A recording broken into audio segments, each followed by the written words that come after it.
자, 보도록 하겠습니다. 사실은 우리가 이건 필요 없고 여러분들이 8회부터 풀어봤는데 좀 어려웠을 거라고 생각이 됩니다. 근데 기출이 있는 걸 그대로 푼다는 건 좀 의미가 없는 것 같고, 그래서 기출하고 우리가 디딤돌하고 여러분 잘 따라왔기 때문에 그걸 토대로 해서 좀 어렵게 나온 시험도 우리가 맞춰줘야 되겠죠. 어차피 우리는 고득점을 해야 되고, 또 세 과목이 지금 됐고 또 경제는 두 과목 되었기 때문에 변별력은 점점점 있어질 거예요.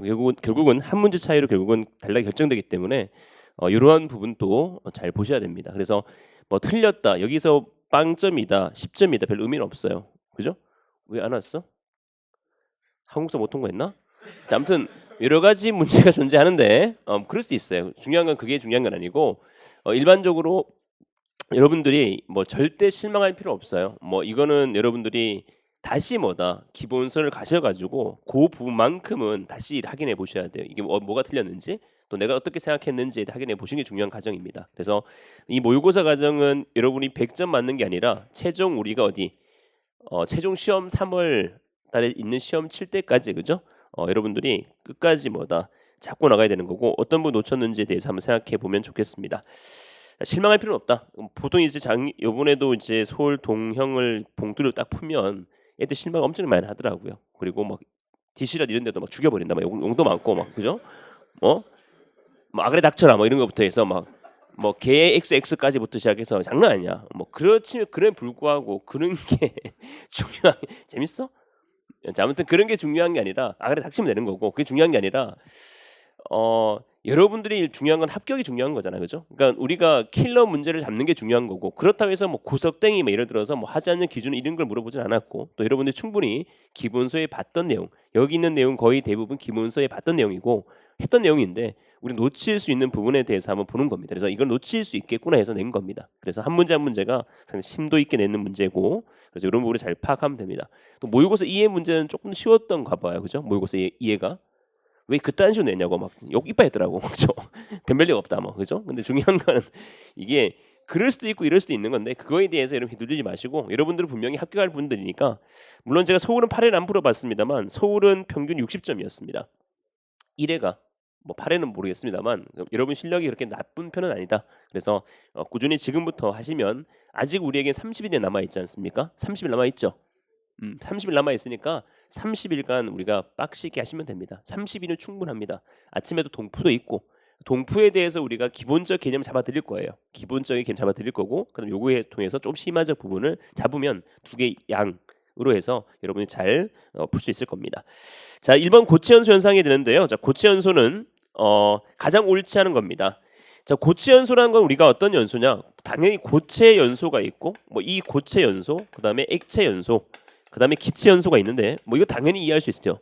고체 연소란 건 이거는 기본적인 거예요. 표, 분, 자, 증이 있고, 액체는 주로 증발과 분해가 있고, 그죠? 물론 플러스 알파에서 분무, 액적도 있는 건데 원칙이 두 가지입니다. 기체는 뭐가 있습니까? 확산, 이온합, 그다음 뭐가 있어요? 폭발이 있겠죠, 그죠? 폭발. 확산이라는 건 일반적으로 가연성 가스를 분출하면서 불이 붙는 거고, 이온합이라는 건 미리 혼합되어 있는 거고, 그래서 얘가 훨씬 더 불이 잘 붙는다, 이런 것을 설명했을 것 같습니다, 그죠?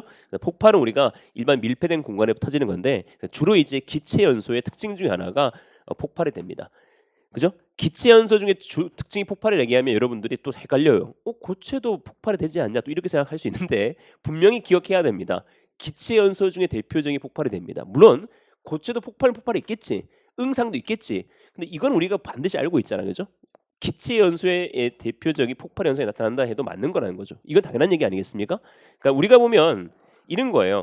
가장 큰 개념이 뭐냐면 연소가 되는 거고, 그 다음에 큰 개념이 뭐냐면 폭발이 되는 거고, 그 다음에 큰 개념이 뭐냐면 화재, 이렇게 되는 겁니다. 다 보면 화재, 폭발, 연소. 연소는 폭발이 있을 수 있고요. 화재가 제일 작은 이유는 뭡니까? 물리적 폭발이라는 부분은 여긴 되지만 여긴 안 될 수 있기 때문에 그렇습니다. 그래서 이런 정도도 한번 다이어그램을 보시면 됩니다. 자, 근데 얘는 뭘 물었다? 고체 연소에 대해 물어본 겁니다. 고체 연소입니다. 자, 첫 번째 1번은 고체 연료에 어떤 것이 있어서 증발과 분해에 의해서 발생 휘발분이 기상 반응과 동시에 남아 있는 고정 탄소가 표면 연소가 된다 보시면 됩니다. 그래서 일반적으로 보면 1번이 11%가 맞았습니다. 그래서 이 8회에서 가장 어려운 문제가 1번 문제가 됩니다. 13%. 자, 보겠습니다. 고체는 어떤 것이 증발 분 열분해에 의해서 발생된 휘발 성분이 기상 반응에 동시에 남아 있는 고정 탄소가 뭐다? 타는 것이다 나와 있는데 결국은 뭐냐면 자, 우리가 분 뭐가 되겠어요? 혼, 연 뭐가 되겠어요? 배가 되겠죠, 그죠? 그러니까 일반적 연소라는 것은 흡수하고 분해 또는 증발하고 혼합화 연소와 배출하는 과정을 거치는 게 일반적입니다만 우리가 표면 연소 물질은 뭐가 있어요? 달고 있을 거예요. 숯, 목탄 이런 게 있잖아요, 그죠? 이 목탄은 결국은 목재가 뭐다? 목재가 분해를 통해서 그죠? 더 이상 분해가 없기 때문에 남아 있는 탄소 덩어리가 결국은 목탄이 될 수밖에 없는 거죠. 목재는 어떤 연소합니까? 분해 연소하겠죠, 그죠? 분해 연소하기 때문에 분해 연소가 이미 끝난 상태. 나머지 탄소 덩어리가 바로 뭐다? 목탄이 된다 보시면 됩니다. 이 정도. 자, 목탄의 연소의 매조소 3요소. 얘는 자결 연소, 표면 연소, 직접 연소를 할 수 있겠고요. 그죠? 근데 이거와 훈소와 다른 점은 뭐예요? 훈소는 흡분 뭐다? 배로 가는 겁니다. 훈소는 언제든지 분해를 거치고 언제든지 산소가 많으면 혼합이 될 수 연소가 될 수 있지만 표면연소는 산소가 있다 하더라도 얘는 연소가 불꽃이 될 수 없다는 겁니다. 왜? 열분해와 증발이 끝났기 때문에. 자, 봅니다. 1번 다시 보면 여러분들이 1번을 몇 퍼센트 1번을 많이 찍었습니다. 60%를 찍었습니다. 고체 연료는 그 어떤 것에 있어서 증발 열분에 의해서 발생된 휘발 분해 기상 반응과 동시에 남아 있는 고정 탄소가 표면에서 된다. 결국은 고정 탄소가 핵심이에요. 고정 탄소가 뭐다? 표면에서 되는 겁니다. 물론 표면 연소는 뭐다? 분해도 없고 뭐도 없어요. 증발도 없는 거죠. 고체 연료는 그 어떤 것의 증발 외분에 의해서 발생하는 휘발 성분 시상 반응 동시에 남아 있는 고정 탄소 표면에서 된다. 이 말은 원래 이 목재는 뭐다? 분해 연소가 되는데 맨 마지막 남아 있는 건 뭐다? 목탄이 된다 이런 얘기입니다. 얘가 분해 증발하는 게 아니라 얘가 분해 증발 해서 분해를 해서 결국은 뭐다? 얘가 된다는 거죠. 목재가 목탄이 되는 다 이해할 수 있겠죠. 그 목탄이 되기 위해서는 얘가 뭐가 되겠어요? 분해가 돼야만 목탄이 될 수밖에 없는 거 아니겠습니까? 그죠? 그러니까 목탄은 물론 뭐다? 이 자체로 물어본다라면 증발과 분해가 있다 없다? 없다. 근데 얘는 이거에 대해 증발과 분해를 거쳐 가지고 이렇게 된다 보시면 됩니다. 자, 그래서 요 의미는 이겁니다. 고체 연료는 어떤 것이 있어 증발과 열분에 의해서 발생 휘발 성분이 기상과 동시에 남아 있는 고체 탄소가 남아 있는 결국은 그거를 통해서 남아 있는 고정 탄소가 뭐다? 표면이 된다 보시면 됩니다. 목재가 분해 연소하는 게 맞잖아, 그죠? 그러면 뭐가 되겠어? 목탄이 되는 거잖아, 그죠? 이런 의미가 됩니다. 목탄이 그냥 순수하게 목탄이 바로 딱 나오지 않습니다. 목탄이 있겠습니까? 숯이 대부분 태어나자마자 숯이 있겠습니까?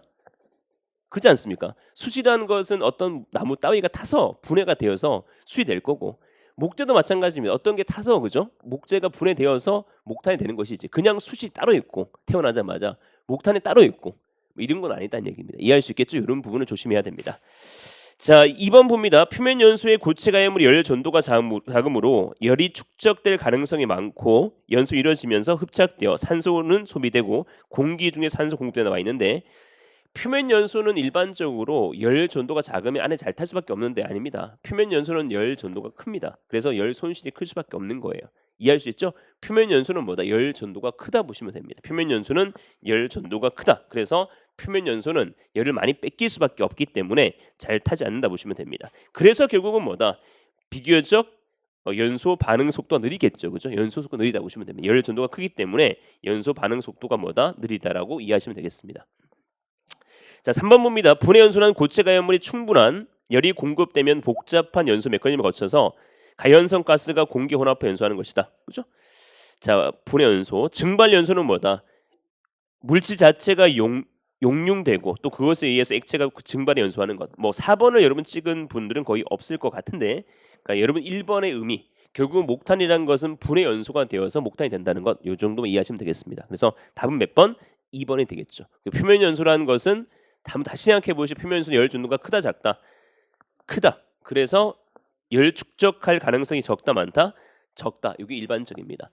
우리 이건 다 아실 거예요. 표면 연소와 불꽃 연소 비교했을 때 뭐 당연히 뭐다? 연소가 잘 되는 건 뭐가 되겠어요? 불꽃 연소가 잘 될 수밖에 없는 것이겠죠. 그렇죠? 고체가 있고 액체가 있고 기체가 있습니다. 어떤 게 열 전도가 크겠습니까? 기체가 크다고요? 고체가 크죠. 그러면 기체가 제일 작기 때문에 연소가 제일 잘 되는 겁니다. 뭐 여기 헷갈리면 안 돼. 열 전도는 고체, 액체, 기체가 있는데 고체가 제일 커요. 그나마. 근데 기체가 열 전도가 작기 때문에 연소 잘 된다 보시면 되겠습니다. 이해할 수 있겠죠? 이해됩니까? 자, 그다음 왜 고체를 얘기를 했어요? 자, 그다음 보겠습니다. 자, 1번은 그래서 많이 틀렸던 건데 요거를 한번 좀 조심하면 되겠습니다. 자, 2번 문제는 여러분들이 거의 몇 퍼센트냐면 2번은 100%입니다. 이런 문제를 내서 안 되죠. 100%입니다. 2번 문제는 100%인데 자, 분진 폭발 조건에 해당되지 않는 겁니다. 석회 가루, 시멘트 가루, 대리석. 자, 그다음에 76마이크로미터 이하 저마운 존재 조건입니다. 분진 폭발의 조건은 첫 번째 뭐냐? 가연성. 그죠? 두 번째 미분 상태. 세 번째 공기와 교방학 운동. 네 번째 저마운 존재가 됩니다. 이게 조건이 됩니다. 조건. 다시 얘기합니다. 가연성, 미세한 분말, 공기 중의 교방학 운동, 저마운 존재가 조건이 되는 것이죠. 그죠? 영양 인자는 뭐다? 화학적 성질, 복잡할수록 입도는 작을수록 입도가 똑같다면 형상인데 구상보다는 세모보다는 뭐다?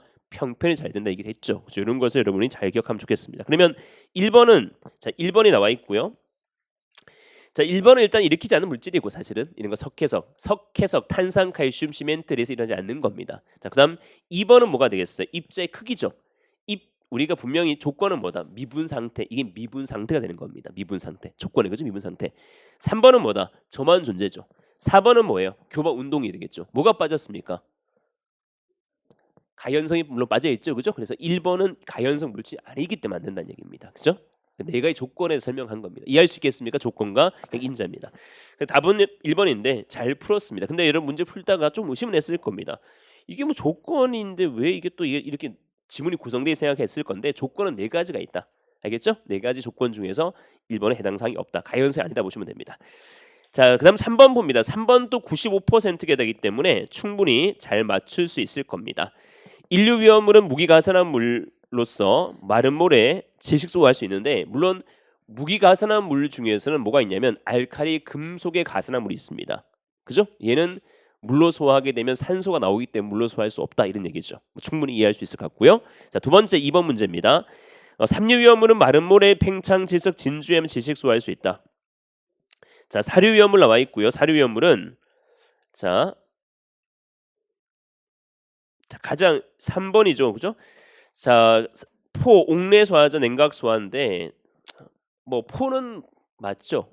그죠? 물론 이게 수용성 비율이 나눠지겠지만 옥내 소화전으로 소화한다는 말은 말이 안 되겠죠. 그죠? 물론 삼류에도 예를 들어서 뭐 항리는 그죠? 물론 물로 소화할 수 있는 예외적 사항이 되지만 대부분 질식 소화해야 됩니다. 물론 항리는 당연히 물체가 항린이 주어진다라면 물로 소화하는 게 맞는데 대체적인 물질들은 뭐다? 자연 발화성만 있는 게 아니라 금속도 있기 때문에 대체로 질식 소화하는 게 맞고 이해할 수 있죠? 대체로 푸셔야 됩니다. 자, 그래서 답은 몇 번? 3번이 됩니다. 옥내 소화제는 무조건 안 되는 거죠. A급만 가능하기 때문에. 자, 가스나소 물로 희석 소화하는 거 맞습니다. 답은 몇 번? 답은 3번이 됩니다.